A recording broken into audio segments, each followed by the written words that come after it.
श्री बद्री विशाल की जय। देखिए वो सामने जो पर्वत है उसको नारायण पर्वत कहते हैं। नारायण पर्वत पर भगवान नारायण विराजमान हैं और ये जो सामने है वो नर पर्वत है। यहाँ नर रूप यानी हम यहाँ आकर रात रुकते हैं, रहते हैं। इसके बाद दूसरा विधान आता है कि इसका नाम गंधमादन पर्वत भी है। गंधमादन पर्वत पर बद्री विशाल विराजमान रहते हैं। देखिए ये ब्रह्म कपाल क्षेत्र में खड़े हैं। बद्री विशाल के ब्रह्म कपाल क्षेत्र में यहाँ भोलेनाथ का हाथ के चिपका हुआ 5वां सिर गिरा था, उसी स्थान को ब्रह्म कपाल कहते हैं। देखिए आगे चर्चा करें तो यहाँ नर नारायण ने तपस्या करी थी। इससे इंद्र ने यह समझा कि शायद इंद्रासन के लिए ये दोनों तपस्या कर रहे हैं। तब उनने अप्सराएं भेजी इनकी तपस्या भंग करने के लिए। फिर क्या होता है कि उनकी तपस्या भंग करने की कोशिश करती है तो वो नारायण इंद्र की भावना को समझकर एक तिनका उठाकर अपने ऊपर घुमाते हैं, उससे उर्वशी उत्पन्न होती हैं और उर्वशी को लेकर उनसे कहते हैं कि हे इंद्र, ये अप्सरा हमारी तरफ से तुझे भेंट हैं। और अप्सराओं से कहा कि तुम उनको जाके इंद्र को दे देना। उसके बाद एक और यहाँ की कथा आती है कि नारायण लक्ष्मी जी को बिना कुछ बताए इस क्षेत्र में तपस्या के लिए आ गए। तो फिर क्या होता है कि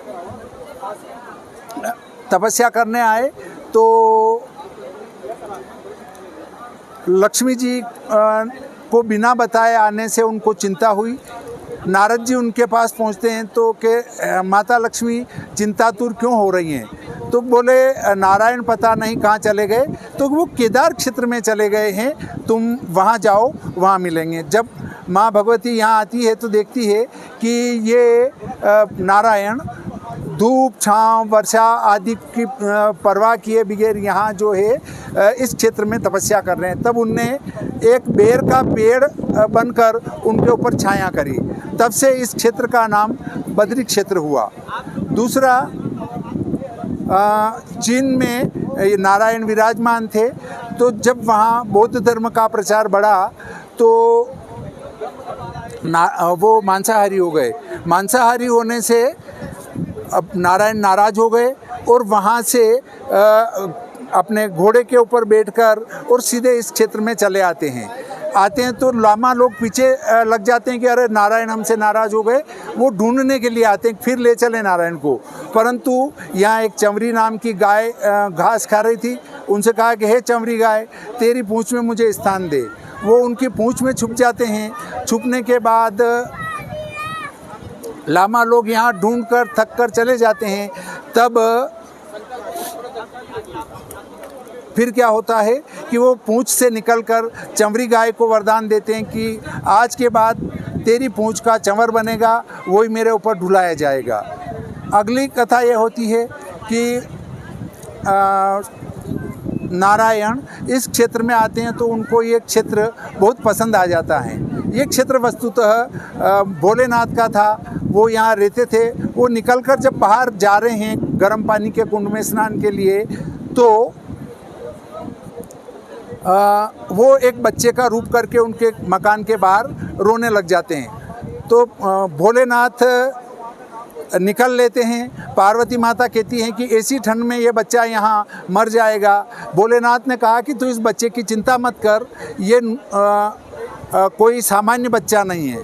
तो उन्होंने कहा नहीं, आप में माता का दिल कहाँ है जो आप समझोगे। तो बोले तू छोड़ दे, नहीं तो बाद में पछताएगी। माता पार्वती नहीं मानी और बच्चे को उठाकर अपने मकान में रखकर दोनों शिव पार्वती स्नान के लिए गर्म पानी के कुंड में आ जाते हैं। तब वापस स्नान करके जाते हैं तो अंदर से वो अपना दरवाज़ा बंद कर लेते हैं नारायण। तब भोलेनाथ कहते हैं कि पार्वती अब चलो यहाँ से, हमारा अब ये स्थान नहीं रहा, ये नारायण के कब्जे में आ गया। मैंने पहले ही कहा था कि ये सामान्य बालक नहीं है। तब वो यहाँ से केदार क्षेत्र में जाकर अपना निवास बना लेते हैं। तो यहाँ पर गरुड़ जी ने तपस्या करी, गरुड़ शिला है।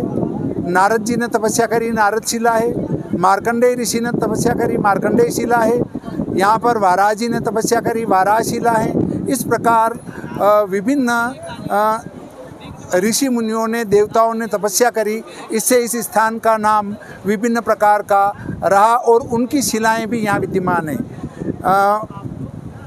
यहाँ पर एक नारद शिला के पीछे इस कुंड है जिसको नारद कुंड कहते हैं।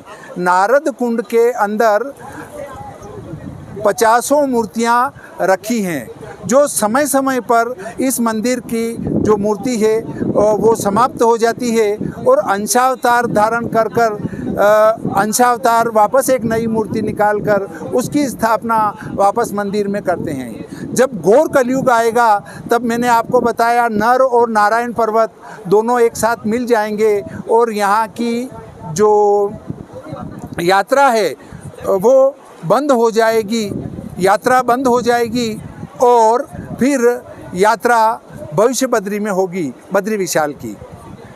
ऐसा ही एक नरसिंह बद्री है जोशीमठ में, उनका भगवान नरसिंह का एक भुजा गलती जा रही है। जिस दिन वो भुजा गलकर नीचे गिर जाएगी तब ये नर नारायण पर्वत मिल जाएंगे और बद्री विशाल की ये यात्रा बंद होकर अगली यात्रा भविष्य बद्री में प्रारंभ हो जाएगी। श्री बद्री विशाल जी की जय हो।